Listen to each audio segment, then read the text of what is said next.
బొడ్డు పిల్లలు బొడ్డకాయలు ఇవన్నీ ఇంక మాకు పెద్ద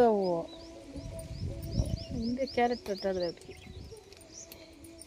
బుడ్డ పక్కి అది పెట్టింది నా బిడ్డకి బుడ్డ పక్క అది తెల్లారి సాగు పెడతా ఉన్నాడు.